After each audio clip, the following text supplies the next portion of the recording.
calor é uma forma de energia térmica em trânsito de um corpo para outro devido à diferença de temperatura entre eles. Portanto, conhecer como o calor se propaga, como ele se transfere de um corpo para o outro, é importante para que possamos entender o funcionamento de alguns equipamentos e também fenômenos cotidianos do nosso dia a dia. O calor vai se propagar de 3 formas diferentes: por condução, convecção e irradiação. Vamos falar um pouquinho sobre as características de cada um desses tipos de propagação. Na condução térmica, o calor é transmitido partícula a partícula por meio da agitação das moléculas que constituem o corpo. Nesse tipo de transmissão de calor, não há movimentação de matéria, somente movimentação de energia. E para que a condução ocorra, é necessário um meio material. Esse tipo de propagação ocorre primordialmente nos sólidos. Já na convecção térmica, a transferência de calor ocorre por meio das correntes de convecção, portanto há movimento de matéria.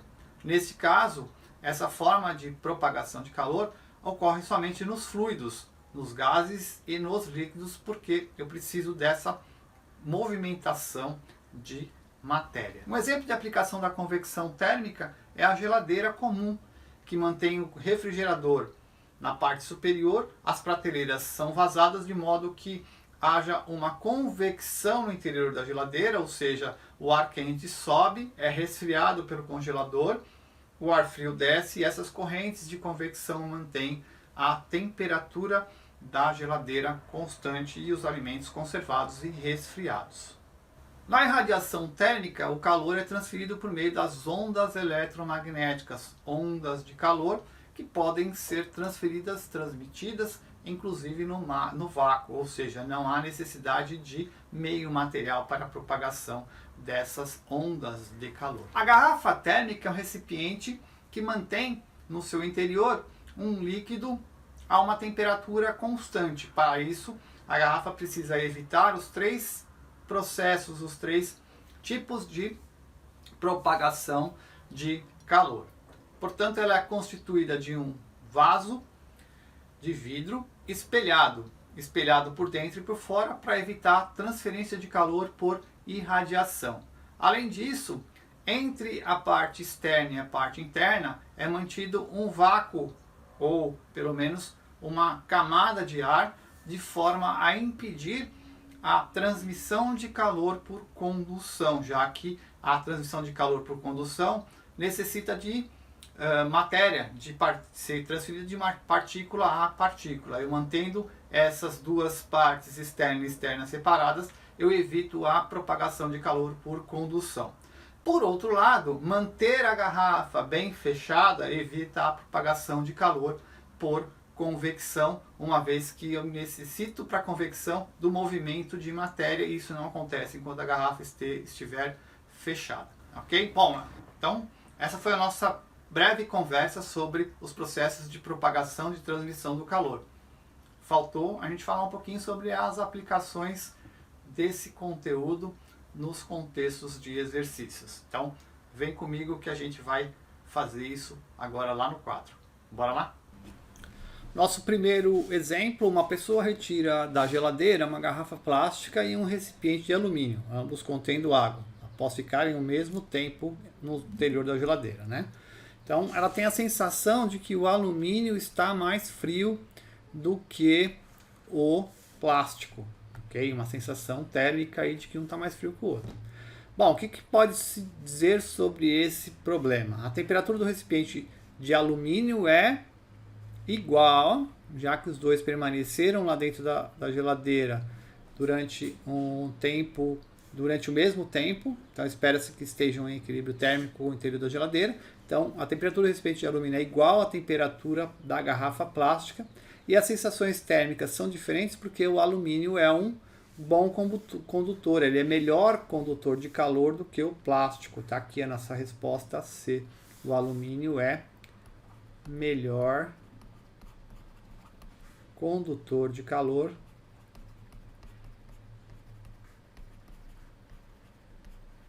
ou seja, a sensação que a pessoa tem é porque ela perde energia térmica mais rápido quando toca o alumínio do que quando toca o plástico, devido a essa melhor condutibilidade térmica do alumínio. Problema número 2. Deve-se evitar encher demais a geladeira para não prejudicar o seu desempenho, gastar mais energia. A razão para isso é que o excesso de alimentos faz com que aconteça o que? Eu vou impedir a convecção dentro da geladeira na medida em que eu deixar a geladeira desorganizada e muito cheia. Lembra que a geladeira funciona por um processo de transmissão de calor, propagação de calor por convecção. Por isso as prateleiras são vazadas. Então, aqui nesse caso, a razão para isso é o excesso de alimentos vai fazer o quê? Vai impedir a circulação do ar no interior da geladeira e com isso vai prejudicar o funcionamento da geladeira e aumentar o consumo de energia elétrica. Nosso exemplo número 3. Numa cozinha é fácil constatar que a temperatura é mais elevada próxima ao teto, né, do que próximo ao chão. Né? Bom, isso se deve ao fato de que o ar quente ele é menos denso, então ele vai subir. Então é normal que você tenha ar quente lá na parte superior, no teto. Né? Isso são também decorrentes das correntes de convecção. Então aqui ó, o ar quente sobe por ser menos denso que o ar frio. Então as correntes de convecção aí em funcionamento nesse nosso probleminha.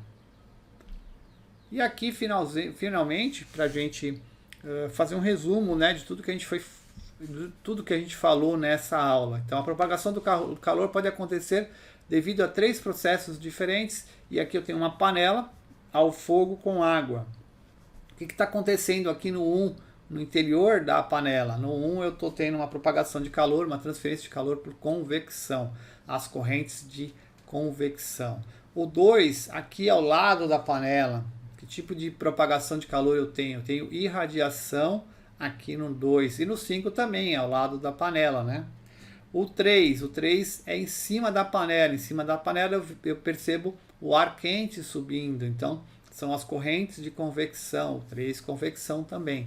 O 4, o nosso personagem aqui está segurando o cabo da panela, então imagina que essa panela é uma panela metálica e, portanto, eu vou verificar aqui uma condução de calor.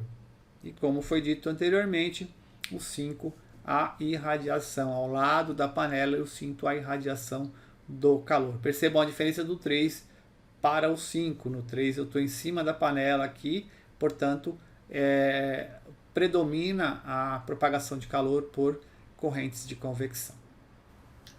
Bom, pessoal, então essa foi a nossa aula sobre propagação do calor. Espero que vocês tenham gostado, espero que vocês tenham aprendido alguma coisa. Um abraço, até a próxima aula.